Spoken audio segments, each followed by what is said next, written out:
Gotcha. All right. Today we've got Mr. Luke Canham with us. And Luke, do you want to say a quick hi?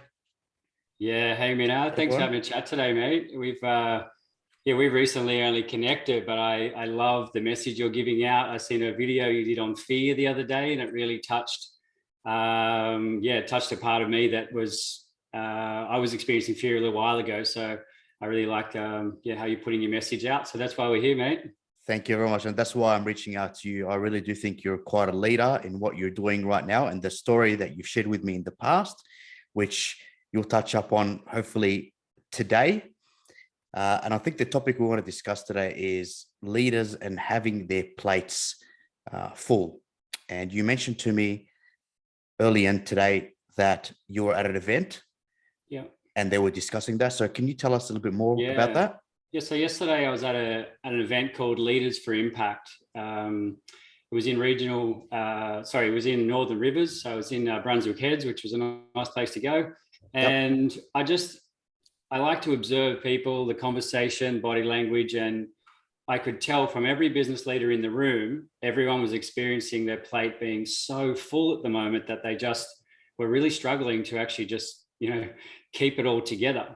And we're talking about professional business leaders who know what they're doing. They've built their companies. They've probably built and sold again. So we're not talking about novice people here. But with the change and the twists and the turns that are happening, my understanding is that I think people are still, or business leaders are still trying to maintain this high level of output and, production, whatever business they're in, based on kind of pre-COVID, maybe middle of COVID numbers. But the biggest thing that's happening is that business leaders are getting a text to say, I can't come to work today. If you've got a workforce of 100 or 10, it doesn't really matter the size of your business, but if an important piece of your puzzle is not there.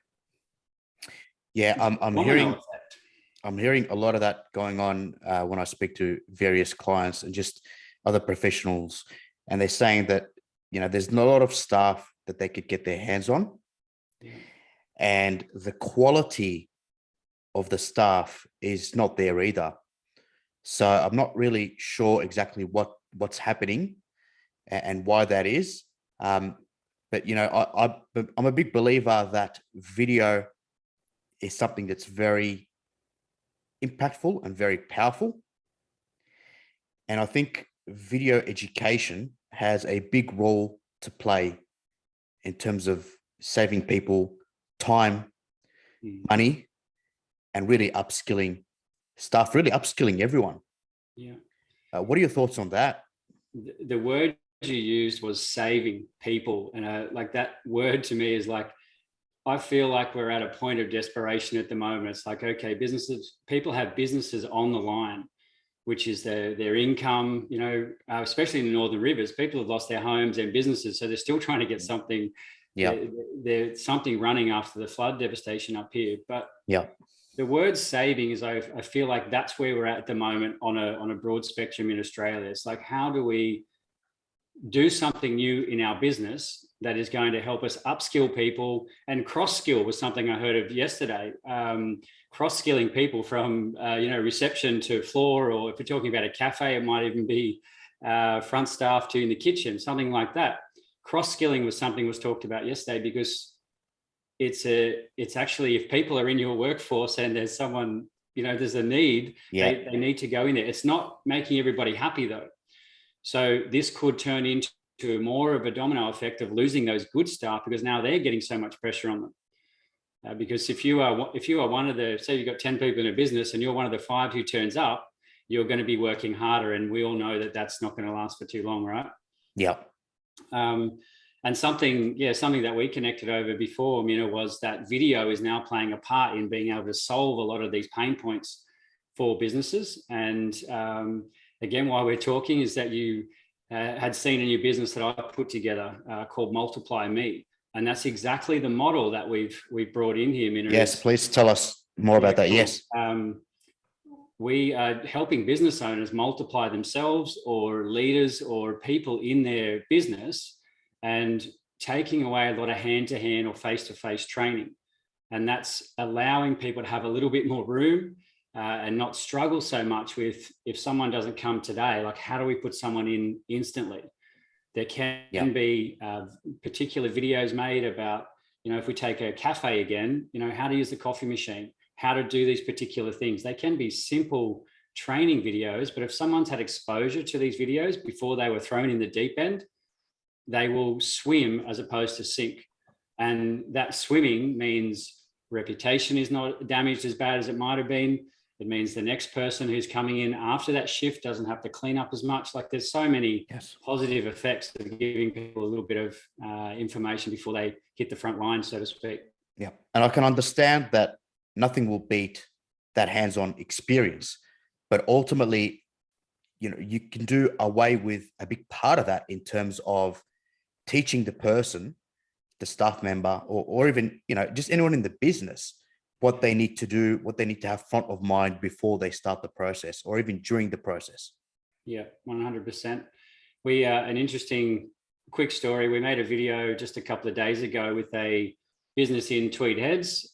He was getting a truck to bring in some stock, but there was a certain way they had to back into the factory, right. And there were certain requirements on what had to happen. The truck driver turned up and he had 5 goes to get into the factory, almost hit cars. The driver was upset. He's like, why couldn't I have just been given some information? So I questioned him on the day and said, okay, if we made a video for you and sent it to you half an hour before you arrived, would that have helped? And he just went, I've never had any support like that before. But he goes, I'm looking at Google Earth and Google Maps, and I'm trying to figure out how to bring my truck into this tiny office space before I get here, which takes me time. You probably don't know this about me, but I have a truck driver's license. Really? And I can tell you that reversing with a truck is not easy. And it definitely takes a few goes. But yeah, look, definitely having a video that explains to you how to do it, how to save time, what to look out for is absolutely brilliant. I mean, I saw one the other day about reverse parking, and they were saying once you get to a point where you can see the other person's left front headlight, that's the time when you start turning in. Isn't that amazing? A piece of information. That's brilliant. And I've never thought of it that way. I've just naturally just learned how to do it. Yeah. But now next time I reverse park, I'm going to test that theory. I'm going to check, okay, is this really when I started turning? So again, it just goes to show the power video can bring. Yeah, and that free information. It's correct. It's not only time saving. I mean, it's about growth too, because if you're going to save something, it's all about opportunity cost. If you're going to save something, you're actually able to invest it somewhere else. Yeah, definitely. I've got a question for you. That's exactly what it's all about. Removing ourselves back from this daily grind to getting back to working on the business and feeling good about what we're doing in business as opposed to being stuck in the weeds. 100%. I've got a question for you. Go for it. Can you tell me how Multiply Me came about? Yes, I can. I'll give you the long storyline, but in a compact, condensed. Sure. Yep. So I've been in construction for 25 years. I actually had a small fall off a roof a long time ago, and it spurred me on to create a new type of scaffolding system. I actually designed something, commercialized, brought it to market, built a scaffolding business, franchise, and built a mini empire, which was amazing. Yes. A fun and challenging time. 2 things that happened in that. I learned how to train people. I learned how to train people away from me, set up groups, automate them, and put them out in the field and get them churning over product and service. But in that time, unfortunately, there was a couple of serious accidents that I had in my business while I was the director. And those accidents put me through an investigation where I learned what investigators were looking for, and in turn showed me how to protect a business from the inside. And I call it like putting a body armor around your business. There's a particular series of things that you can do in a business that will protect it. And one is, I call it the IDA Protect 5-step flywheel. So if you are continually identifying training opportunities in your business, continually developing training, delivering training, and documenting your training, and then reviewing it If you do that on a continual flywheel, your business will protect itself from the inside out and create a body armor around it. And it's something I was doing in my business back then, but it wasn't automated. And that's something else that the Multiply Me platform does now. That's an automated system by identifying what to do, creating the training, delivering it through the platform. It supports the staff. It puts a proactive nature out through a business of inviting suggestions from your people in the field. What do we want to make training on? And that's the identify part of it, I guess. What was that? Sorry? That would be the identify part of it. Yes, that's right. That's the identify part. And that can be from the people in the field, management, or even the business owner. Yep. Everyone has the opportunity to make those identifications. And that also creates leadership and ownership. If someone in the field submitted an idea and said, hey, I've got a good idea, and that was developed into a training video and they were part of that, they understand why it's there. They were probably there through the creation of it. And now they take ownership of that part of the, that process. Absolutely. There's buy-in. Because it's something that they suggested. And a lot of the time, staff become frustrated because they don't know how to communicate with management, whether because of time constraint, but I mean, such a platform allows easy communication. This is what we're looking to have, and it might not be implemented straight away, but at least it's there for management to start having a look at and saying, okay, how do we deliver this type of training? There's two things there with just opening those lines of communication from everyone in the business to make the suggestion.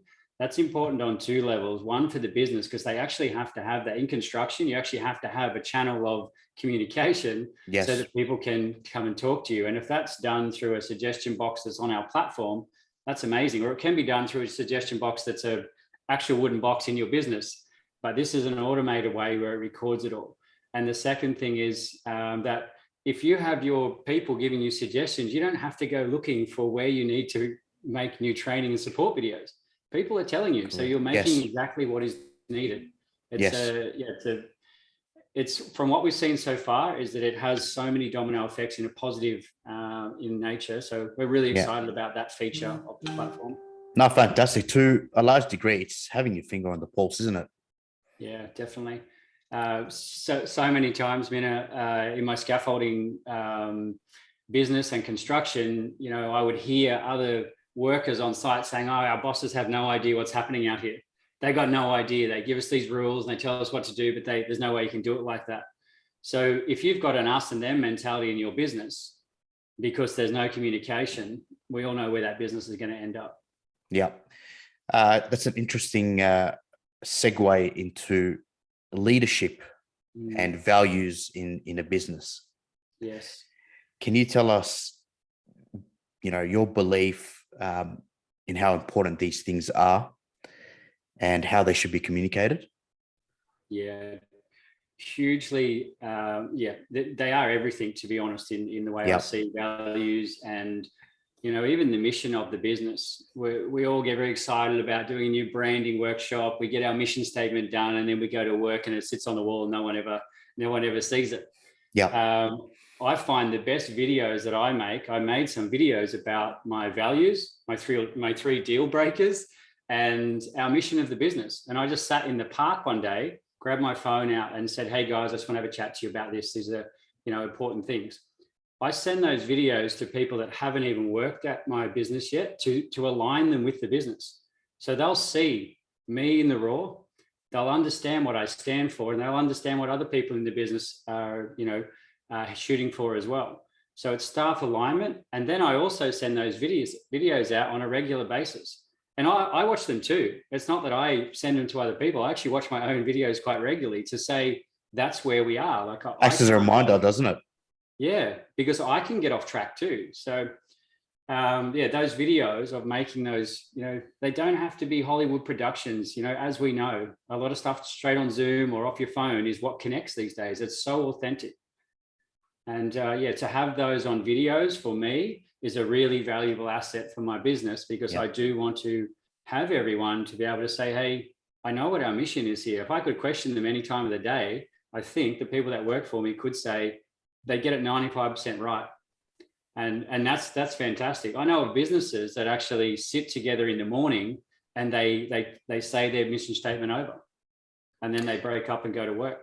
One of my favorite influencers, Gary Vaynerchuk, Yeah. he's a huge fan of execution. He says, execution is the game. Execution is where it's at. So I guess another question I have for you is, what recommendations, tips, tricks do you have for people who want to get on video, but hesitate? For whatever reason, they hesitate. Yeah. And I've been there. But I'd love to hear what your thoughts are, and then I can maybe provide one or two tips. Yeah, on executing and how to get to that start point. Since launching Multiply Me, that's what we've identified as the biggest fear of people not going into video training. Everyone knows about video training, it's been here forever. Big companies like Amazon, Microsoft, Caterpillar, when they went into their video training early on 15 years ago, they just cut training in half. There was huge, this is amazing. I can't imagine what their training bill has dropped by now. I'd be interested to find out what other saving they've come across. So in terms of training, they've cut that in half, but also in terms of accidents, cost savings, opportunities for growth. I'd be very curious to find out what the results were for those things. Yeah, definitely. Because that's when we explain what video training can do, it does go deeper than the savings. But the savings is something that's kind of tangible and we can see, and that hurts. So we can see that. Yes. You can build culture with the videos as well. I use Simon Sinek videos and Jim Rohn videos in my own platform, and I distribute them. Oh, great. There's one talk that I have from Simon Sinek that is about concentrating on our business, not the competition. Now, I think it's healthy to have a look at competition, but it's not healthy to go, okay, we've got to catch up to them and overtake them. You'll never get there. So my philosophy has always been, how do we want to do it? That's how we're going to do it. And I keep add your own unique flavor to it. Definitely. I think so. I'm not the one in all my videos giving the information. In our training modules, you can bring in a YouTube clip from anyone, and basically just tailor the content to the type of environment that you want to create in your business. And that's been working really well as well. I can see language change in the people that work for me, and I believe it's coming from those types of videos. Fantastic. Fantastic. So again, really exciting. What would be your tips? Maybe just one or two tips for someone who's looking to get on video. To actually just commit. It is something that I struggle with. I think we all did. We've all had a point where we cross the line, right? We're always scared here. We go, oh, we were going to do it. Now it's becoming a thing, and it's, we're in the thick of it. I think it's still on the adoption curve massively. Everyone's still kind of heading that way, but it's more mainstream now, and it's more okay just to grab your phone and talk. As long as you know what you're talking about, people will listen, and you can be that person of authority. So that's what I would probably say, is that if you know what you're talking about, it's okay to jump onto your video, your phone or your camera, and deliver the information. Don't try and talk about something you don't know about, would be the tip. And I think I've seen that on one of your LinkedIn posts actually as well. And you might have commented to say that when you started, or you can tell me you started a similar way, it was just to talk about something that you knew, right? Yeah, I was very scared. I thought, what are people going to think? Did I thoroughly research this? And I decided to do something that I enjoy talking about. And it was initially, I think I started talking about trusts and how they can benefit people and what their purpose is, so on and so forth. Now, the quality wasn't all that in terms of video or voice, but I just decided to do it. And I think that's one of the best tips. Again, go back to what Gary Vaynerchuk mentions, just execute and build from there. Yeah. I'll tell you quickly, the first video I made, I showed to my wife, and she went silent for a while. And Is that a good thing? I was waiting for this, like, oh, you've done pretty good, and she couldn't say anything. She just said, yes. Yeah, I can't remember what she said. The pause was so long that it cut me in half. But I started, right? I got started. It wasn't pretty. You had to check for signs of life. Yeah. I think she was scared to say what she really thought. But no, fantastic. I think you're doing a fantastic job. Keep going. I think people should definitely reach out to you we'll put your website in the comments section. And yeah, I highly recommend people reach out to you and connect with you. Thank you, Mina. Appreciate the chat, mate. Thank you for your time. It's been an absolute pleasure. Look forward to the next one. See you, Luke. Catch you.